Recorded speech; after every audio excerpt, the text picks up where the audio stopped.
As you can see, I finished this one. I just need to bind it. I cut the extra material off that I didn't need, and I need to bind it now. I haven't gotten that far to decide what binding I'm going to put on it, but I also started another one. So it is it upside down? Yes. It is for somebody special also. I have maybe a quarter of it done. I put this kind of a backing on it. It's a little flannel backing, and I am on the corner right now. So again, this is why I leave extra material around the edges so that you can attach it to the corner and stitch around the corner areas easily, and the edges, so you can stitch your edges down. So like I have this one done already, and you can see it's stitched, if you can tell.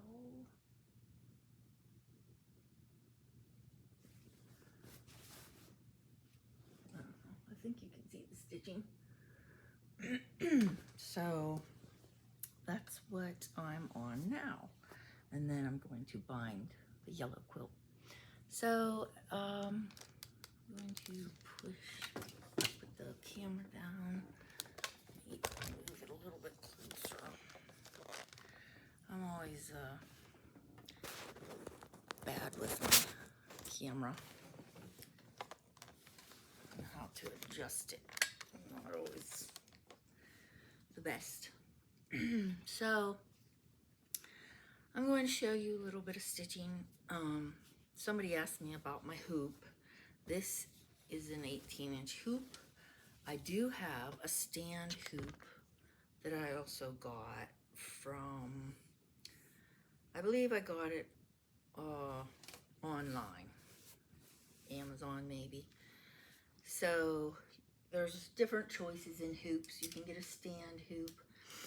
I was having a hard time with it because I can't turn it the way I want, like, you know, in a circle. It doesn't swivel like that. So I just thought a regular hoop I can twist around and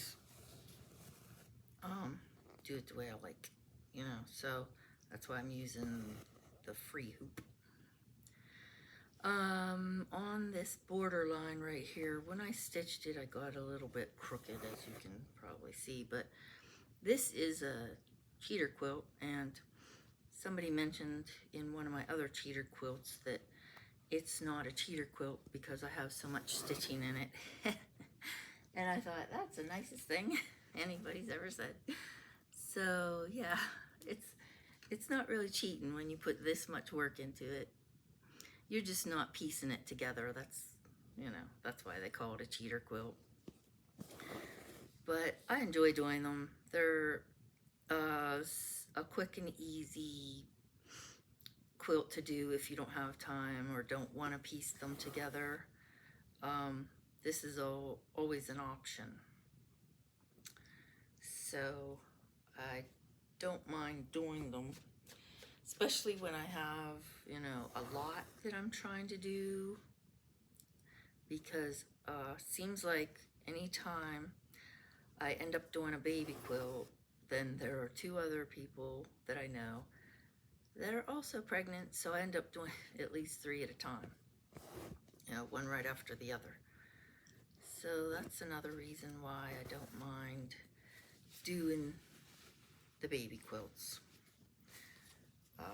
because they're faster and you can get them done in a, you know, decent amount of time because you're not having to put them together. And also, I keep getting asked about my thread. This is a thread I've been using. It is Coates and Clark, and it is a bold hand quilting thread. I use it a lot because the stitches stand out more, a little bit more than a regular hand quilting thread. So I've been using it quite a bit. I didn't use it in my last quilt.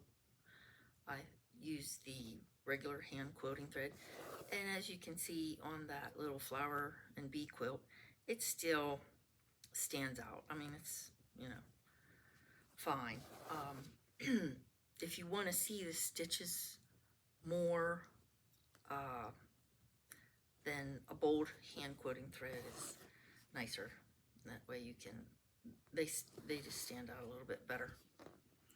Now, I know some of my stitches here aren't that straight, and I've been trying to get them straighter, and sometimes I just don't get them that straight. And so if you don't get your stitches straight, you can always take your needle and pull them back out, because that is always an option. It's everybody messes up, so sometimes I do take my needle and pull the stitches back out of the quilt because I don't like the way they look. So if they get a little bit big or too small, like they're not even stitches, one's big, one's small, I will take them out and redo them. So I was trying to think of some other questions that people were asking me. Now I can't. I should have had them wrote down. Just trying to cover some more items,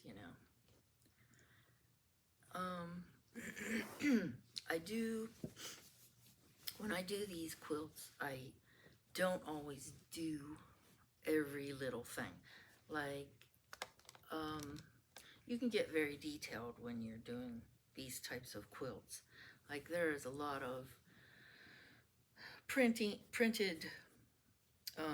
things in here. There's little flowers and giraffes and elephants, and I can show you what I did do here. So I did the elephants and the little heart. I just, stitched along the line here for the flowers. And sometimes like these, I don't do the flower. I did the heart, but I just stitched straight up to here. And just so there's some stitching there. And I did the same there. I went around each giraffe, but I just stitched straight up lines on these flowers, and it just gives it a little bit more stitching in the quilt, but you don't have to go around every detail, which is very, very tedious. Now here I went around the elephant's ear, I went around the elephant, and then I stitched up this viney flower right here, but I didn't stitch these, so I just left those. So there's a few things that I didn't stitch around. I didn't do these little hearts, and I did the lion's face here, but I didn't do anything with these viney things because I thought that was enough.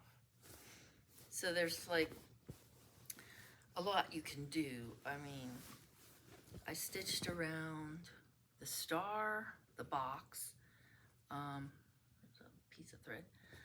I stitched around each of these hearts except one. I left the smaller one undone. So I did 3, then I left this one undone, then I did 3 more. So it's just up to you what you want to do.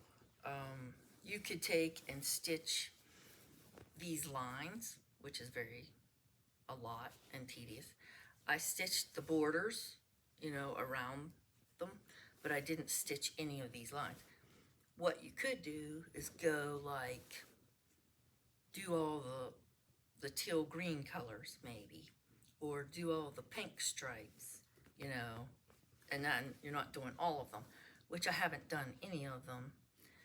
And I might go back and do like the pink ones because the baby is a little girl.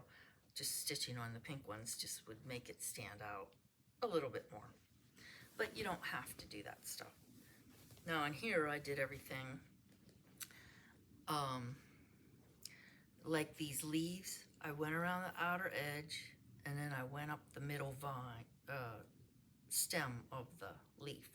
But there are also these little veins here in the leaf that I didn't do because that was getting too tedious for me, and I thought the leaf looked fine the way I did it.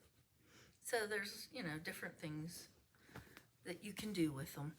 Like, for instance, this, I just went up the center, and then I went up the center of each of these.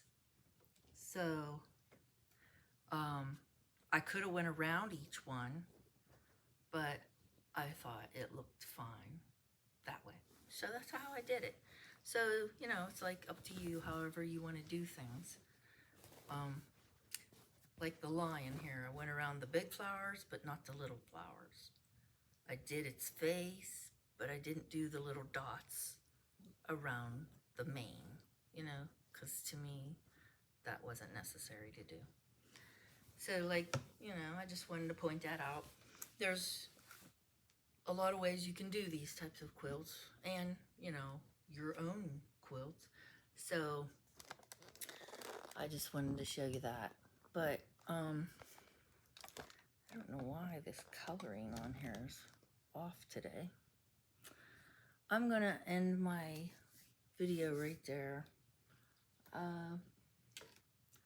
don't know why it looks so odd. So, I'm going to say goodbye. You guys keep quilting and have fun doing it. And I'll talk to you later. Okay, bye.